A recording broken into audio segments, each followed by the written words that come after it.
Welcome everybody. So I'm going to tell you something about writing a business plan. But before we start, something about biodiversity and my link with biodiversity. I want to take you to a country far, far away, to Colombia. Why Colombia? Well, I have a wife. She's Colombian.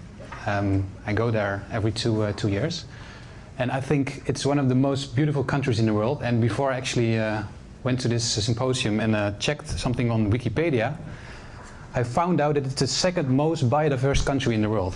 And I think it's actually true. I went to the Amazonas. I saw a lot of very, very nice things, like nice frogs. These are not my pictures actually, but I took them from Google. But to just tell you that biodiversity is also something that, I really believe in. And looking at this picture, for instance, this is a very nice natural park in Colombia with some very nice waterfalls where you can actually stay over and swim in hot water which comes out of the ground, warmed by lava. It's really a magnificent country. Went to the Caribbean as well. Colombia is near the Caribbean and it has some very nice islands. So when I see these pictures again, I honestly believe that we need to fight for this world and we need to increase biodiversity, especially if you visit nature and you experience it like this. It's magnificent. And a picture of myself with my son and with my Colombian wife in the jungle with a nice waterfall. Really inspiring. But also, I have to say, I'm also doing something besides work, something on permaculture. Who has heard of permaculture? Okay, some of you. Usually people say, what? Perma what? Well, permaculture. It's actually a design approach. Well, I'm a student now, so I'm actually learning this. So I have to read from the slide. But it's to achieve sustainability in all aspects of human life. And what are these aspects? Well, the first, you learn how to grow your own food in a sustainable way. Very fun to do. You learn how to build natural homes from local materials. But you also learn how to catch your own rainwater for drinking purposes or flushing your toilet. But yeah, actually I'm living in Amsterdam on the first floor in a very small apartment, so I decided just to start with my own, well, you can't really see it, but with my own balcony with some nice beans and some cabbage and some salads. It's working. So biodiversity on my balcony, it's happening. But so far for my private background, co-founder of Value First together with Erik Slotboom, who's sitting over there, and another partner. And what we actually do is, we coach startups, large companies, NGOs. And one of the things we actually do is doing it by Scrum, which is a project management framework. And our goal is to make teams and companies hyper-productive or hyper-performing, so delivering as fast as possible. But what we also do is we help startups and companies develop new products, new business models. And I think that's the goal of you guys sitting here and being together, is to actually found new business models, sustainable business models, to increase biodiversity and actually do it specifically for the creative industry. So we call it our business bootstrap, but I will tell you at the end of the slide deck what it actually means. An overview of some of our companies we're coaching. Big corporations like ABN AMRO and ING. I worked for ABN AMRO for 5 years in the incubator, set up several companies, developed new products. But we're also doing some assignments for ATC, but also for the Dutch Game Garden, for instance, which is an incubator for game companies. And a very small startup, which has a big logo on top, but doing research on how you can predict stock prices based on Twitter and Facebook. Very nice. And we help them becoming, more productive. But now to the goal of this workshop, writing a business plan.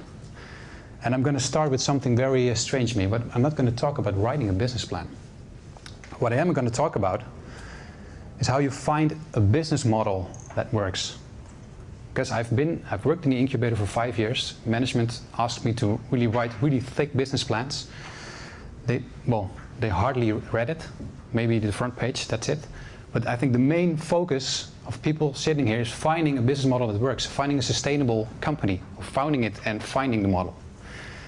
Because 9 out of 10 startups, I'm sorry, they fail.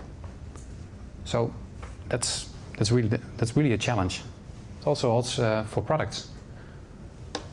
And 66% drastically change their original idea. but more than half changed their plan. So why do they fail? Most important, a lack of paying customers. Very simple. You see a lot of entrepreneurs giving a lot of attention on their product. It needs to be a really fancy product, needs to be shiny, needs to be... But what if nobody wants to buy it? You don't have a sustainable business model. So too much focus on the product. And actually a very famous author named Alexander Osterwalder said even, it's the business model, Stuart. Don't focus too much on the product, but focus on the ecosystem and not purely the product. I will talk about it later.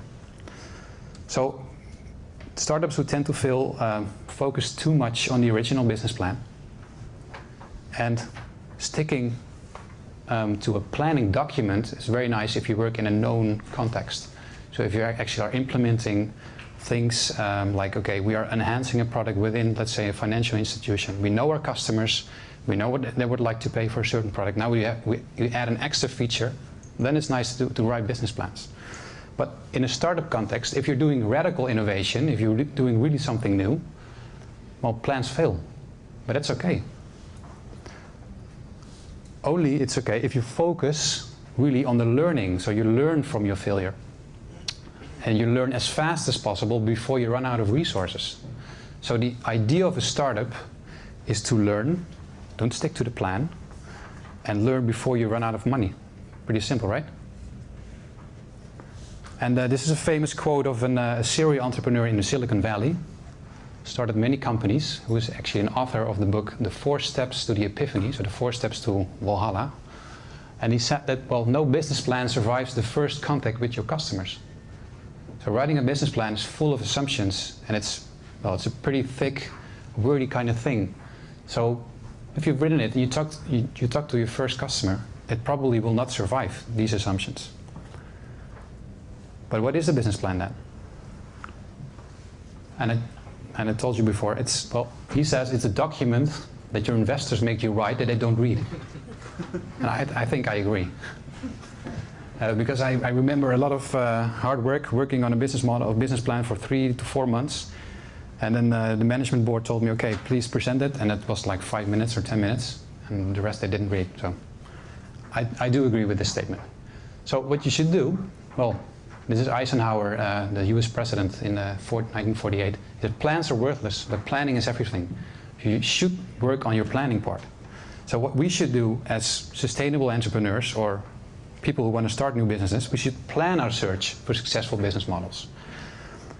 But then the question comes up, how? How do you search for the right business model? It's like a needle in a haystack. And I'm going to talk, and I'm going to explain to you in 3 steps how you should find a business model that works. So the first step is designing your business model. Second is testing. And the third one is learning from your failures and pivoting, changing certain parts of your business model. But hey, what is a business model? Let's start with that question. Can somebody tell me what is a business model?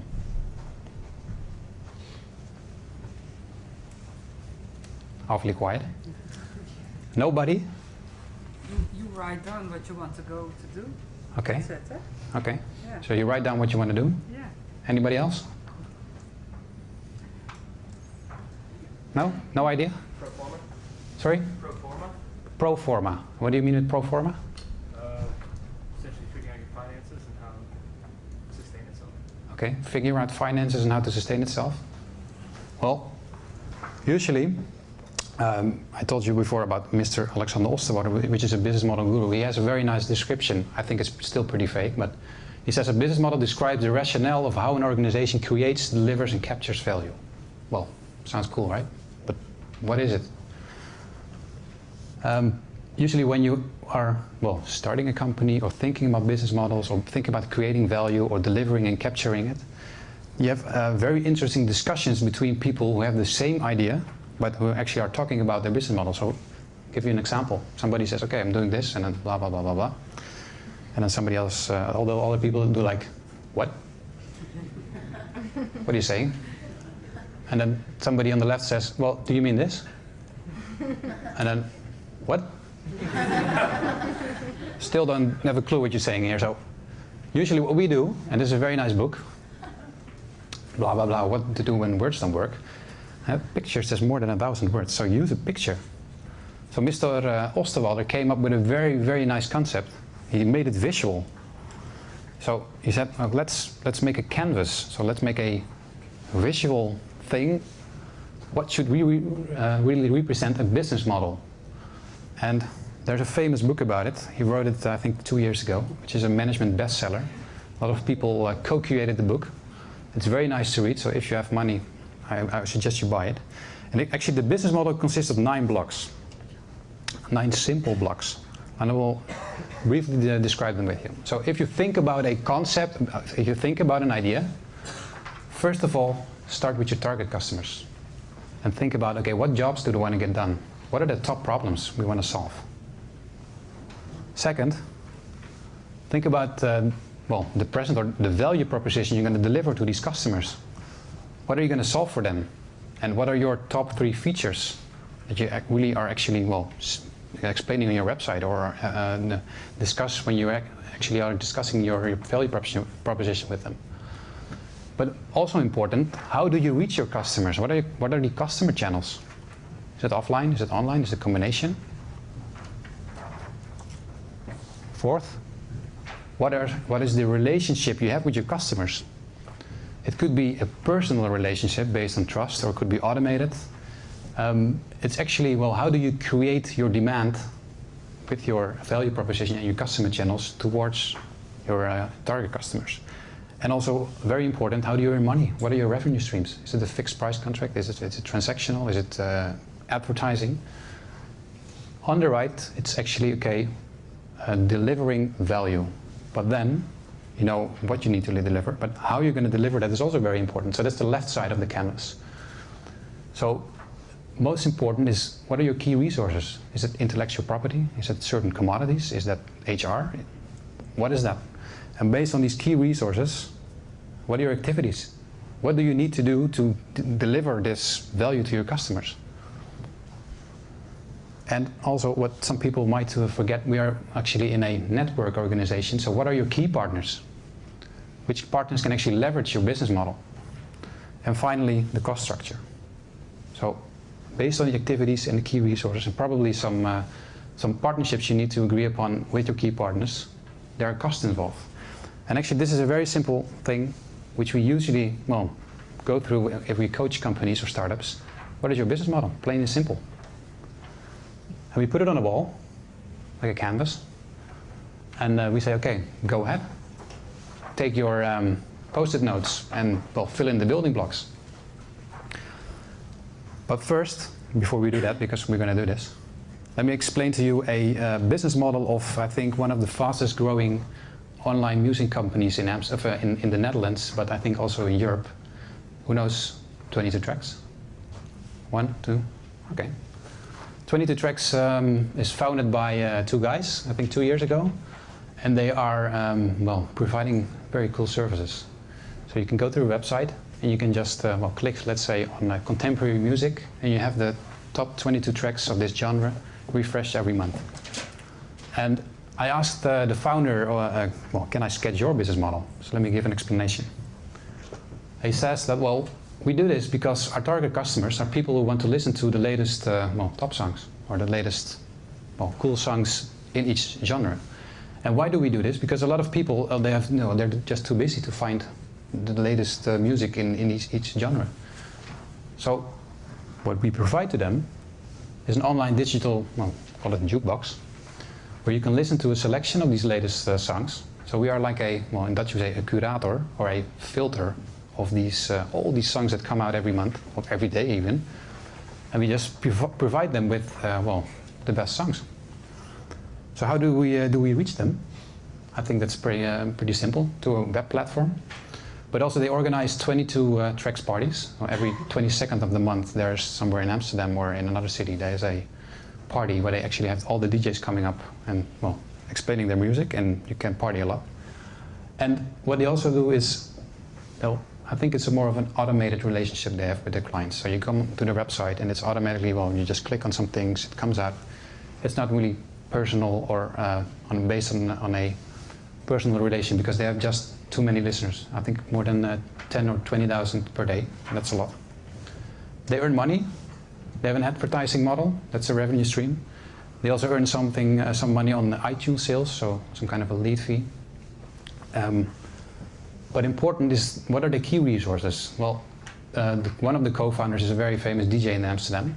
So he has a very big network in the music scene. So he has all the contacts with the DJs. And the platform is also becoming very familiar now, the same as for the brand. So these are their key resources.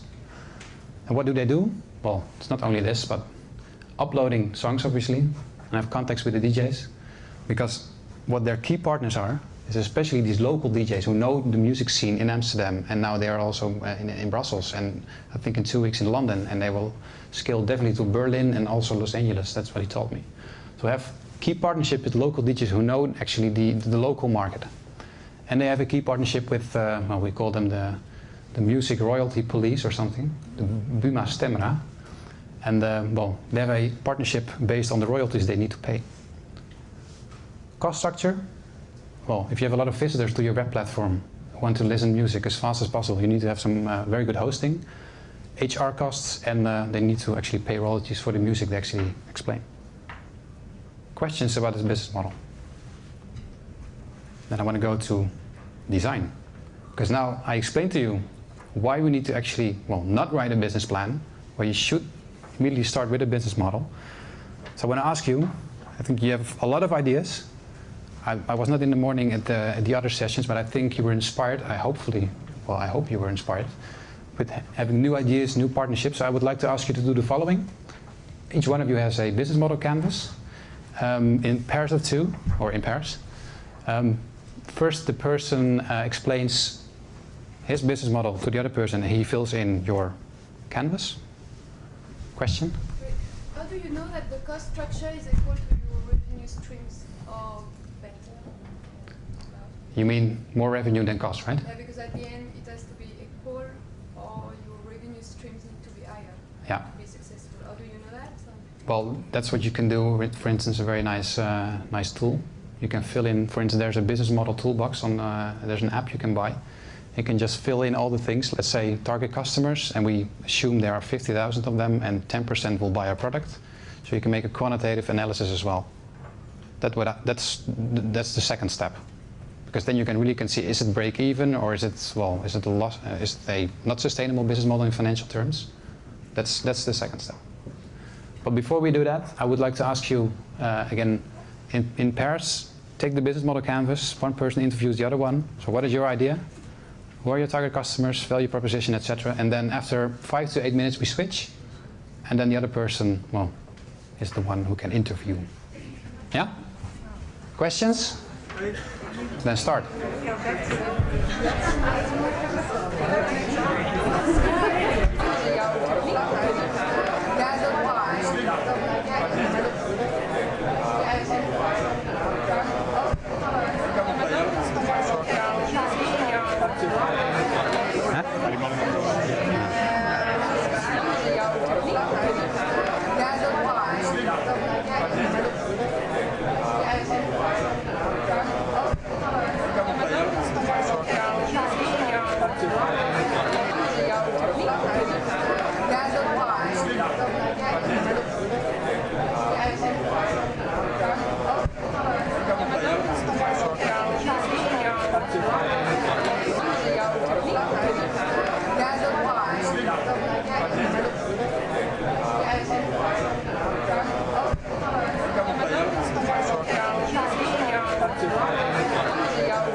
We have to stop this brainstorming activity.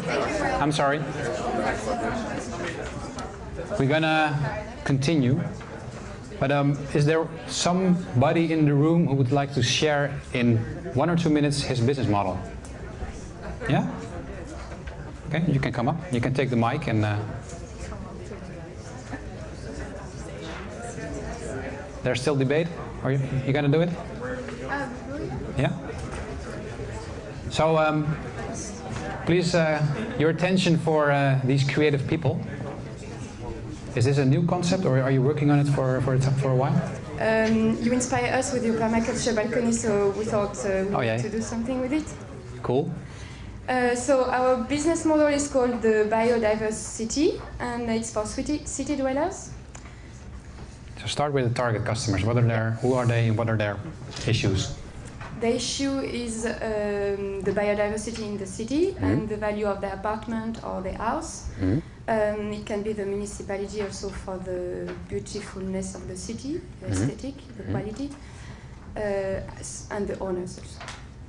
Okay, and what are you offering them? What is the value proposition? The value proposition is to improve the view, the comfort of the place by providing a balcony which is planted. Okay.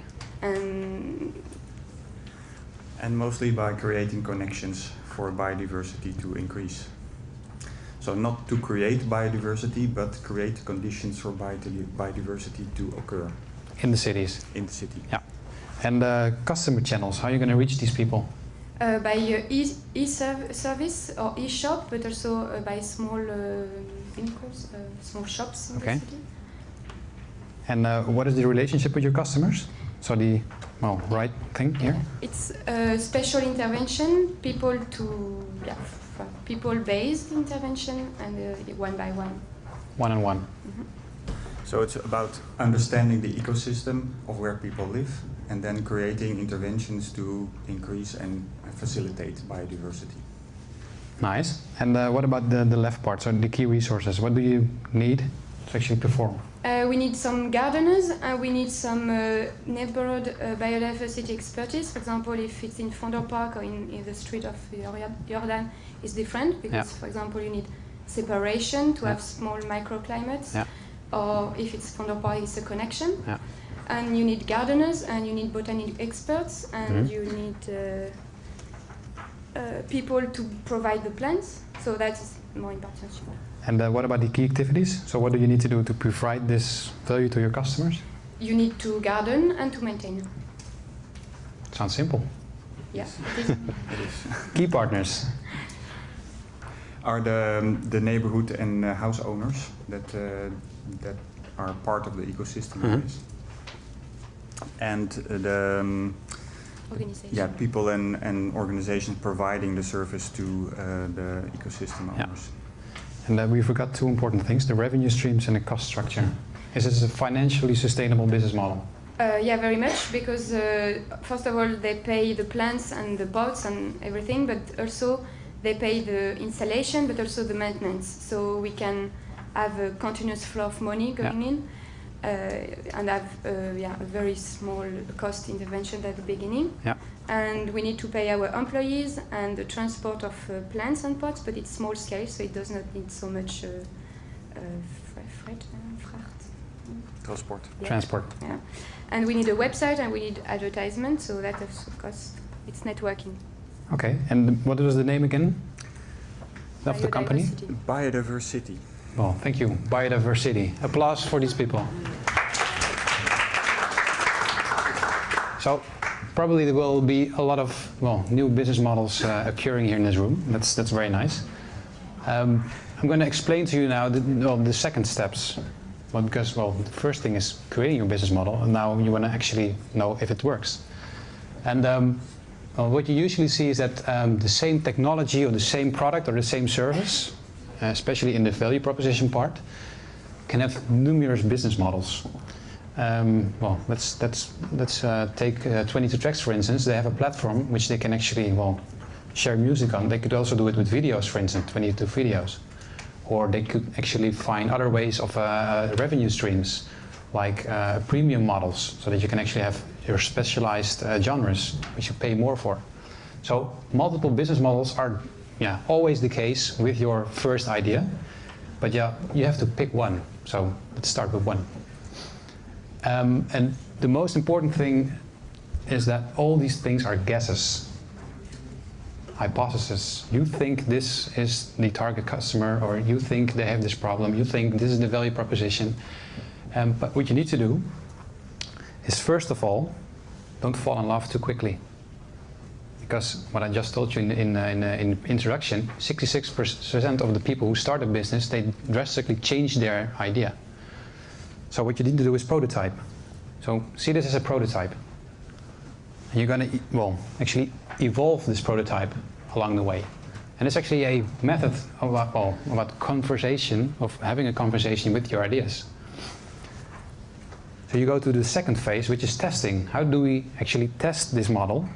And one of the famous quotes of, again, Steve Blank is that, there are no facts in the building, so get the out and talk to customers.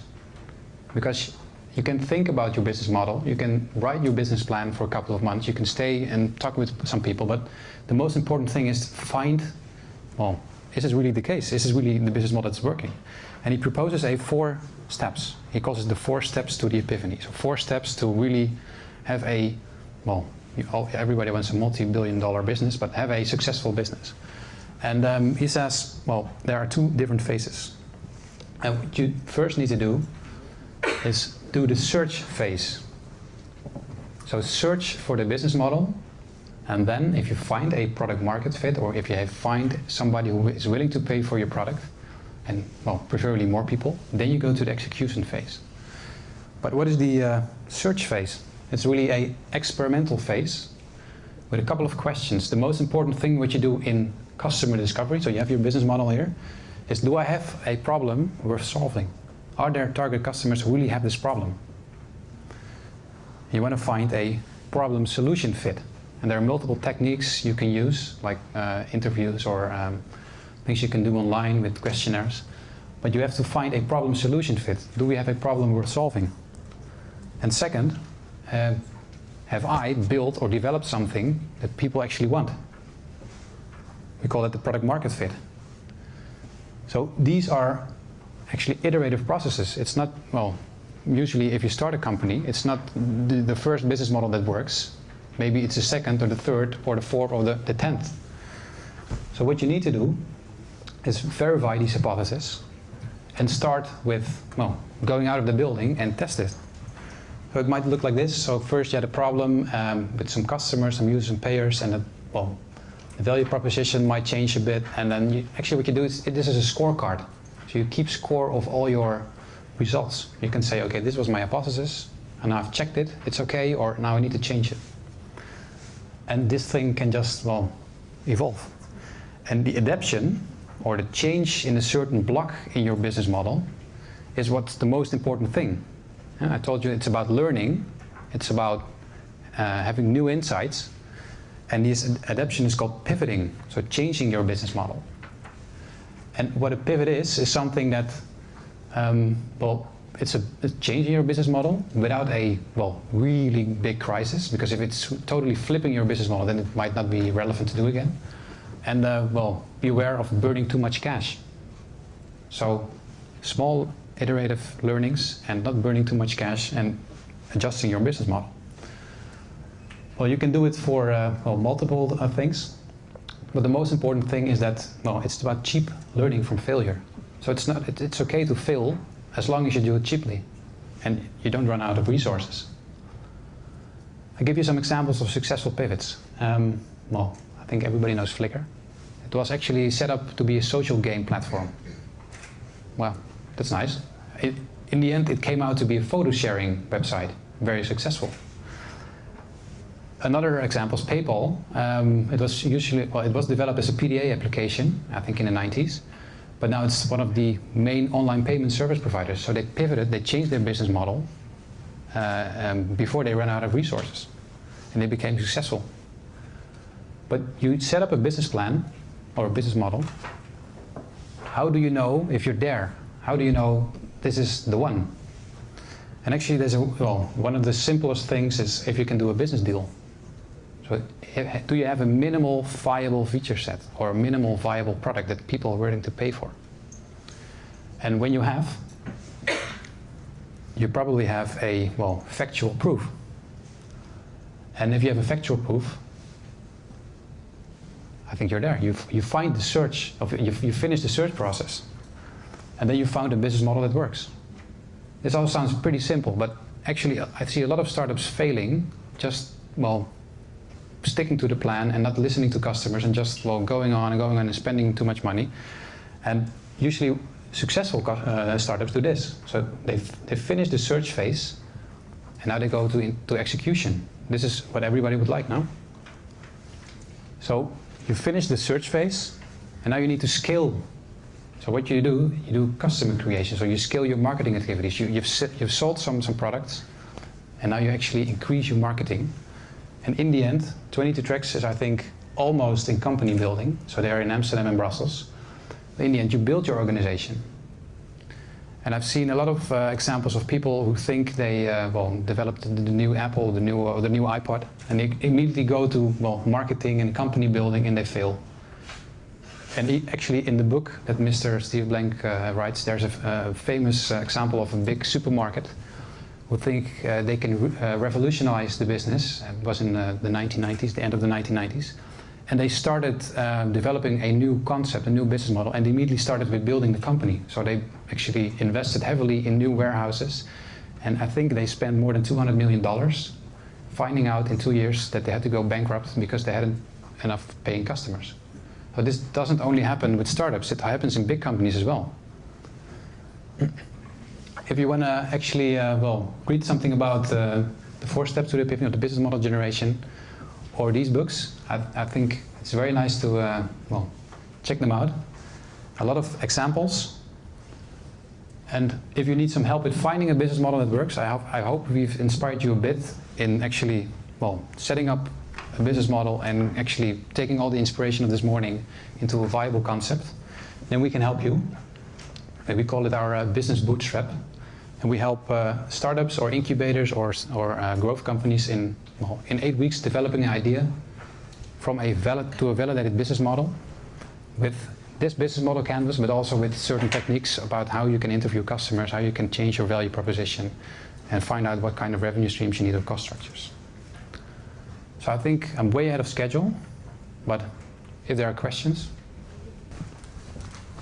I will keep it. For me, the big question is how to, in case of a product, how to get a feedback from real customers of what could be the answer to a prospective idea of product.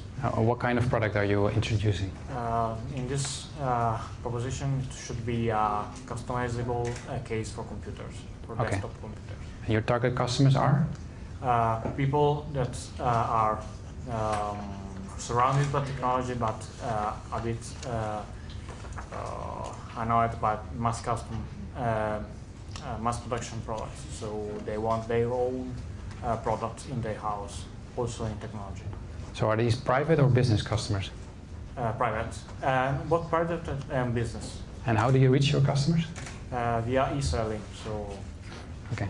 Then in that case, it would be something like doing it online. So probably feedback through an online interface. That could be the case. But are you selling these things? You're selling it to computers, or is it a service? I sell the computer. Okay. So my question is, how can I prototype and then test if my product idea, product concept can be acceptable also for others? Because the problem for designers is that he gets in love, he falls in love with its own concept. And it's really difficult to find a way to ask to other people what they think about. But you know who your end users are, you know the customers. You can give a description. I suppose I know that. Yeah, okay, that's a good one.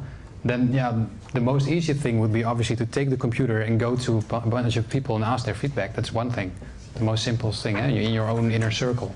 But you prefer to do it outside of your private setting because they might not give you honest feedback. So that would be the first thing to do, find out your customers, because if you can't even find people to interview, how can you actually ship your computer to these customers? That's the first thing you need to do, talk with these potential customers. Like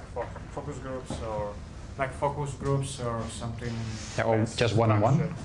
And usually we say if you do the problem solution fit, you interview like 10 or 20 people, that's like a minimum. Well, some people say you need to do 100, but that's a lot. but you need to talk with them because, well, again, if you can't even find these customers to have a simple interview, how can you sell these products to them? And how can you get their feedback? Right. Yeah. Other questions? No? Then I want to thank you and have a good day. If you have any questions, thanks.